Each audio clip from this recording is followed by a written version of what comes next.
Hi everyone. இப்போ ரீசெண்டாக வர காம்படிட்டிவ் எக்ஸாம்ஸில், அதாவது சிடிஎஸ்சி, ஆஃப்கேட், என்டிஏஎன்ஏ, அப்புறம் எஸ்எஸ்சிஜிடி, அப்போ அது போன்ற காம்படிட்டிவ் எக்ஸாம்ஸில் எல்லாம் பார்த்துட்டிங்கன்னா கரண்ட் அஃபேர்ஸ் வந்து ப்ரிடாமினண்ட்டாக கேட்டுட்டு வராங்க. ஸோ ஒவ்வொரு எக்ஸாம்ஸ்லேயும் வந்து மினிமம் ஒரு 10 to 15 கொஷின்ஸ் வந்து கரண்ட் அஃபேர்ஸை இன்வால்வ் பண்ணி நம்ம கொஷின்ஸ் கேட்டுட்ருக்காங்க. ஸோ அந்த வரிசையில் நம்ம எதை பற்றி நம்ம பார்க்க போகிறோம் அப்படின்னா, India's first poverty free state அப்படிங்கிற பேரை வந்து கேரளா வாங்கியிருக்கு. ஸோ இது எப்படி வாங்குச்சு அப்படிங்கிறத நம்ம பார்க்க போகிறோம். So on it's 69th formation day, Kerala achieved poverty free status which is first in entire country. Yes, அதோட 69th ஃபார்மேஷன் டே அப்போது நம்ம பினராயி விஜயன் ஹானரபிள் பினராயி விஜயன் சார் வந்துட்டு அனௌன்ஸ் பண்ணுறாரு, இந்த மாதிரி கேரளா வந்து பாவர்ட்டி ஃப்ரீ ஸ்டேட்டாக ஆகிருக்கு அப்படின்ட்டு. ஸோ இதுக்கு பின்னாடி வந்துட்டு ஒரு பெரிய ப்ராஜெக்டே வந்து பண்ணியிருக்காங்க. அதுக்கு பேர் என்னென்னா எக்ஸ்ட்ரீம் பாவர்ட்டி அலிவியேஷன் ப்ராஜெக்ட், அதாவது இபிஇபி கேரளா அப்படின்னு ஒரு சின்னதாக ஒரு பேர் வச்சுருக்காங்க. ஸோ இது எதுக்காக அப்படின்னா, அது வந்து ஒரு குட்டி ப்ராஜெக்ட், அதாவது நெக்ஸ்ட்டு 5 இயர்ஸ்க்குள்ளே நம்ம கேரளாவுக்குள்ளே பாவர்ட்டியே இருக்கக்கூடாது அப்படிங்கிறதுக்காக வந்து இந்த ப்ரோக்ராம் வந்து ஆரம்பித்தாங்க. ஸோ இது வந்து நார்மலாக பேசிக்கலாகவே கேரளாவுக்குள்ளே ஒரு ஸ்ட்ராங் ஹியூமன் டெவலப்மெண்ட் இண்டிகேட்டர்ஸ் இருக்குது. அதாவது it has the lowest level of multi dimensional poverty in India. So இந்த ரிப்போர்ட் வந்து நித்தி ஆயோக் வந்து கொடுத்துருக்காங்க.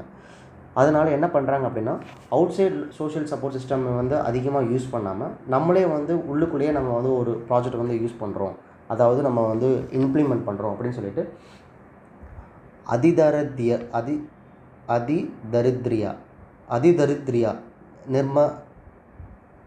அதிதரித்ரியா நிர்மஜானா ப்ராஜெக்ட் அப்படின்னு சொல்லிட்டு ஒரு ப்ராஜெக்டை வந்து அவங்க வந்து இம்ப்ளிமெண்ட் பண்ணுறாங்க.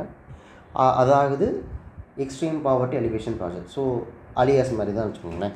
ஸோ இதோட மெயின் அப்ஜெக்டிவ் என்னென்னா, to identify uplift families facing extreme poverty in Kerala within 5 years under the Athidaridrya Nirmarjana project. So இது வந்து எதை பேஸ் பண்ணி இருக்க போகுது, அதாவது இந்த டோட்டல் ஸ்ட்ரக்சர் ப்ராஜெக்ட் வந்து எதை பேஸ் பண்ணி இருக்க போகுது அப்படின்னா, டோட்டலாக வந்து கம்யூனிட்டி பார்ட்டிசிபேஷன் தான். எந்த மாதிரி கம்யூனிட்டி பார்ட்டிசிபேஷன்னா, local bodies, ASHA, anganwadi, Kudumbashree அப்படின்னு சொல்லிட்டு குட்டி குட்டி லோக்கல் பாடிஸ் வந்து செல்ஃப் ஹெல்ப் குரூப்ஸ் அந்த மாதிரிலாம் இருக்குது பார்த்திங்களா. ஸோ அவங்களாம் வந்துட்டு ஃபார்ம் பண்ணி அவங்களோட கலெக்டிவ் இன்ஃபர்மேஷனை யூஸ் பண்ணி இது வந்து இந்த இண்டிசைஸெல்லாம் வந்து க்ரியேட் பண்ணுறாங்க. ஸோ இதில் வந்து over 14 lakh people were engaged, wherein 64,006 families identified across 1,032 local institutions.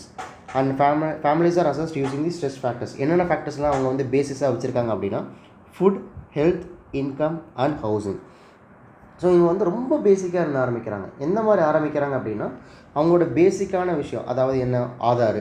So Aadhaar, ration ID, voter ID, so இந்த மாதிரி பேசிக் அம்யூனிட்டிஸே இல்லாமல் இருக்கிற கான்டாக்ட்லேயே இல்லாத ஃபேமிலிஸ்லாம் ரீச் அவுட் பண்ணுறாங்க. அந்த எப்படிலாம் ரீச் அவுட் பண்ணுறாங்கன்னா, இந்த local self groups or governments இருக்குல்ல, இந்த ஆஷா, அங்கன்வாடி ஒர்க்கர்ஸு ஆர் குடும்பஸ்ரீயா, அப்புறம் ஒரு சில ஆக்டிவிஸ்ட் குரூப்ஸ்லாம் இருக்கும்ல, அந்த என்ஜிஓஸ். ஸோ இவங்களெல்லாம் பார்ட்னர் பண்ணி, ஸோ இந்த மாதிரி ரீச் அவுட்டே ஆகாத ஃபேமிலிஸ் எல்லாமே இவங்களா போய் ரீச் அவுட் ஆகி அவங்களையெல்லாம் இன்க்ளூட் பண்ணுறாங்க.